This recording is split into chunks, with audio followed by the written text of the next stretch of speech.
Hey guys, welcome back. I am from the far-off land of polite disagreement, and I come to you all today with an announcement. I am about to politely disagree with another YouTuber's opinion. Yeah, it's not that big a deal. I just don't want to make it seem like I'm trying to call this YouTuber out or put out any kind of negative energy, to use the terminology of politically confused teenage girls. In any case, a TF2 YouTube kind of guy named jontohil2 uploaded a video where he says that the Dead Ringer is bad design. Nah, I don't think so. But this is a civil discussion, okay?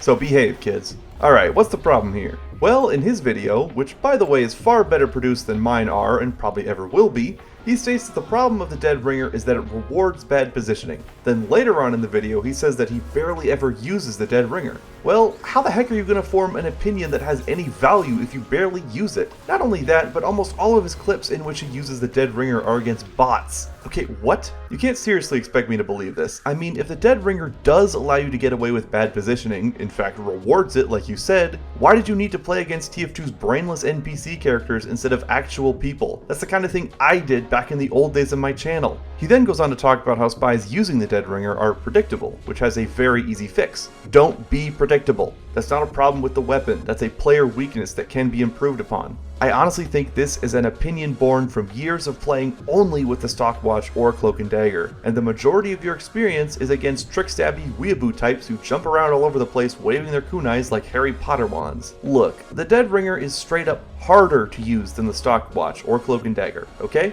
Sure, it provides massive damage resistance and a speed boost when you get hurt, but you lose on-demand invisibility. Straight up optical camouflage that perfectly hides you from all sight. All of my most consistent spy games are with the stock watch, with the Dead Ringer being pretty much exclusively useful for pairing with the Ambassador, which is so much fun. But it is not better than stock spy, and it does not reward bad positioning. First of all, you get like 7 seconds of cloak when you activate it. Secondly, you can't even activate the DR unless it's fully charged, which can take from 10 to 20 seconds. 10 seconds of no cloak whatsoever is brutal for a spy. Staying out of sight is the spy's biggest strength, and the Dead Ringer removes that almost entirely in return for massive tankiness and the ability to quickly reposition. It's not thoughtlessly easy. You yourself stated how predictable DR spies can be when they get stupid, so it isn't like DR spies are getting away with more than a regular spy would. In fact, they often get away with less, thanks to the DR's main downside, the deafening decloak sound.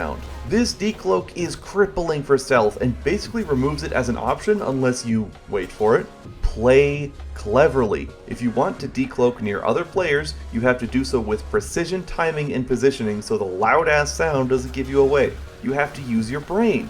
If you don't, you get chased down and killed. How can the Dead Ringer encourage bad habits if spies using it are so predictable and easy to kill? Dying is the quickest way to learn you did something wrong in an FPS. So when a new player just keeps getting killed with the Dead Ringer, which will happen a lot because this watch is weird, they'll inevitably switch back to stock and do what works. In fact, I'd say the Dead Ringer has made me a better spy player. Why? Because of the loud decloak sound, I've learned to decloak behind walls, away from other players, thanks to using the DR so much with the Ambassador. Essentially, even when I'm using stock, I decloak as if I were using the Dead Ringer, which practically ensures the much quieter stock watch sound never gets noticed before it's too late. So in at least one way, the Dead Ringer can help spies improve its stealth by punishing them harder for aggressive decloaks. Does the Dead Ringer enable more aggressive frontline spy play? Yes. Why is that bad? The Huntsman does the same damn thing. A Huntsman sniper doesn't set up in the same spot as a rifle sniper. That would be stupid. Huntsman snipers set up much closer to the front lines and sometimes even fight right on the objective. That would be bad positioning for a rifle sniper, but great positioning for a Huntsman sniper. A medic should be close to his team, but if he's a master of a crossbow, he can hang back and still keep them alive. Is that bad positioning if he's still doing his job? No! Rescue Ranger engineers can set up much more aggressive sentries because they can save them. Shortstop scouts can snipe from the back line and still do great damage. None of this is bad positioning just because it's different from how you play with stock weapons. Are you starting to see my point? The Dead Ringer punishes bad movement by means of a short cloak timer and a loud decloak sound. Spamming it will lead to your death. You have no choice but to use your brain if you want to consistently top score. I don't top score with the Dead Ringer, but that's because I only ever use the DR with the Ambassador and play a kind of precision scout with an easy escape tool, which is hardly the most effective way to play considering how inconsistent the Ambassador is since Jungle Inferno, but anyway. It's not bad just because it rewards a different way of playing the game, it's just different.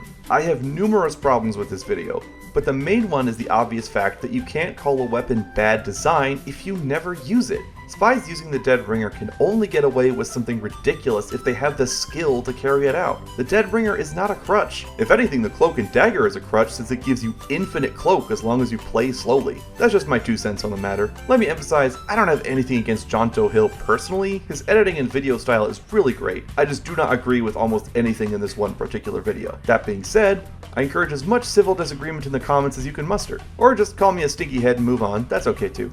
Bye!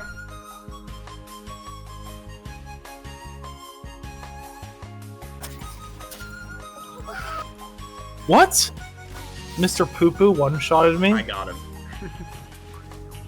What's